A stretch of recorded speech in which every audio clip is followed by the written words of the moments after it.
XPDeus mise à jour en version 4. Qu'apporte-t-elle?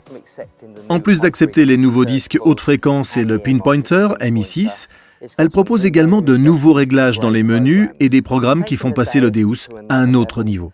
Ce détecteur devient le plus polyvalent du marché. Alors, qu'est-ce qui diffère? Qu'est-ce qui a changé dans la version 4? Commençons par la discrimination.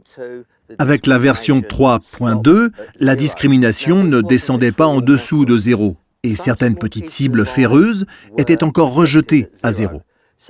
Avec la version 4, la discrimination peut aller jusqu'à moins 6,4. Pourquoi aller si bas? Tout d'abord, vous accepterez certains ferreux d'alliages spéciaux vers moins 1 ou moins 2, ou encore des bonnes cibles masquées par la minéralisation. Ensuite, en continuant à baisser la discrimination, vous accepterez les céramiques, les météorites et certains types de minéralisation. Ceci fait de Deus un appareil encore plus polyvalent.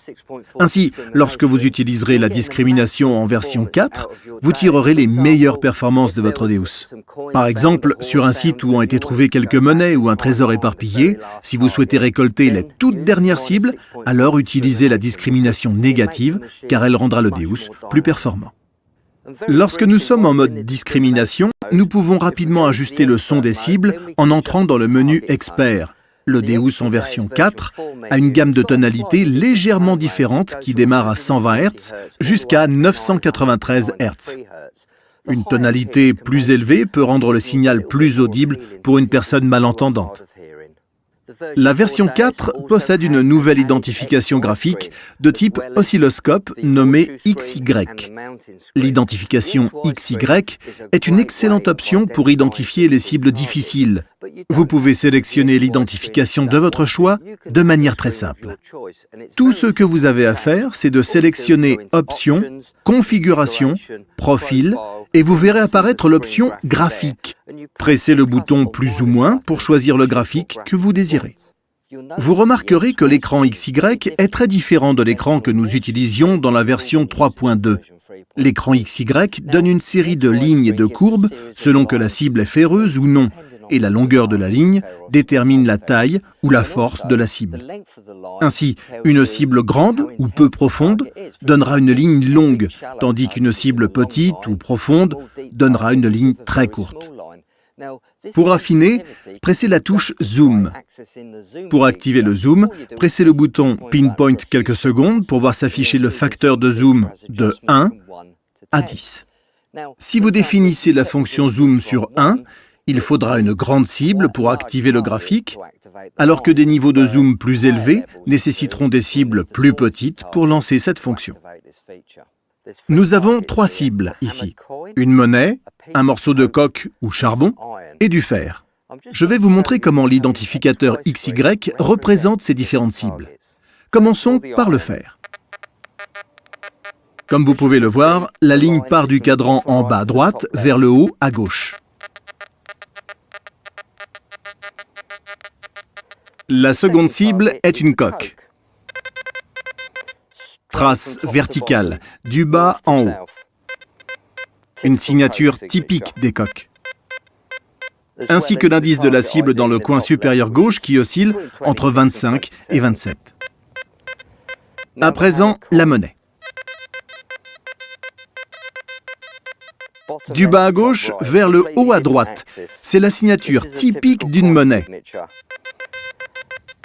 Si je me rapproche de la pièce, vous pouvez voir la ligne s'étirer.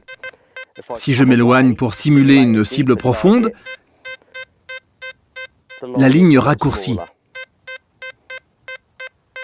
Bien sûr, la précision peut être ajustée en utilisant la commande du zoom.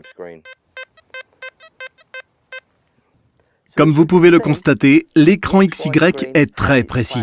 Il donne beaucoup d'informations intéressantes sur la cible. Par exemple, la signature du fer est souvent très irrégulière. La signature des coques est verticale et la signature des monnaies est une belle ligne droite dans le cadran en bas à gauche. Mais qu'en est-il des cibles ayant des conductivités différentes? Je vais juste faire une petite expérience avec 3 cibles de conductivité variable et voir leur lecture à l'écran. Un morceau d'aluminium, 5 cents américains et un quart de dollar américain très conducteur. Je vais juste vous montrer leur signature sur l'écran XY lorsque je passe le disque devant ces cibles. La première de ces 3 cibles est l'aluminium. Comme vous pouvez le voir, cela part du haut vers le bas, la ligne correspond à la conductivité affichée de la cible. Exactement pareil que le coq. Une fine feuille d'aluminium est donc verticale. À présent, notre seconde cible, la 5 cents américaine en argent.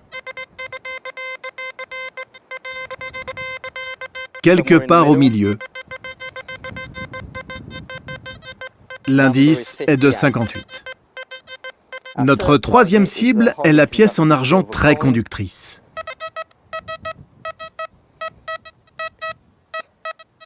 Autour de 94, avec une ligne presque horizontale.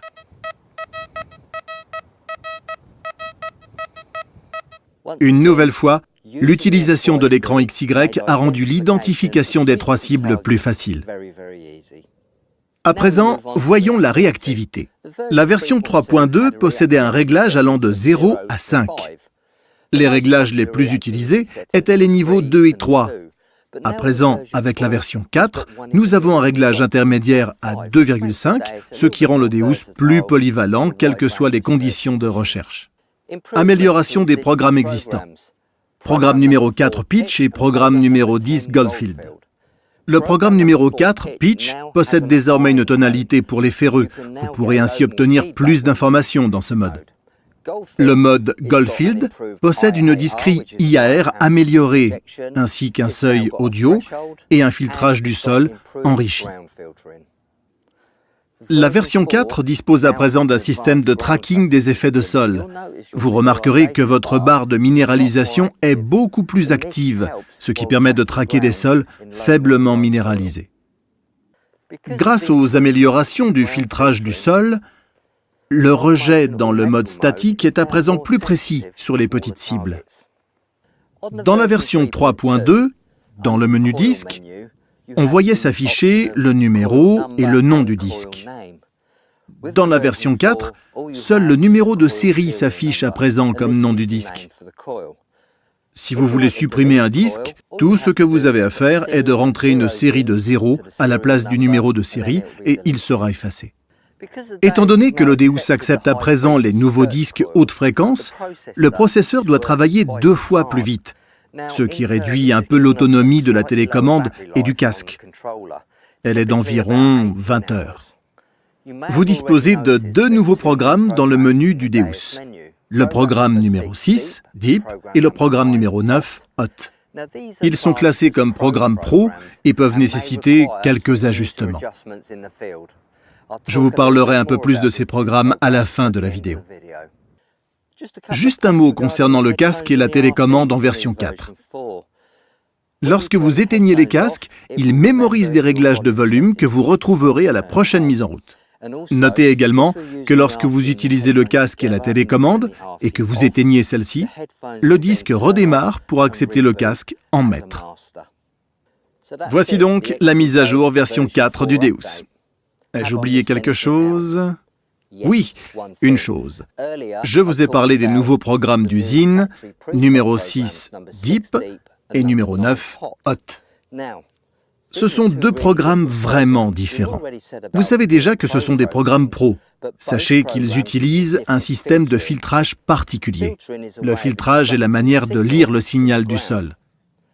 Parfois, certains disaient « Je n'aime pas la version 3.2, je reviens vers la version 2 ».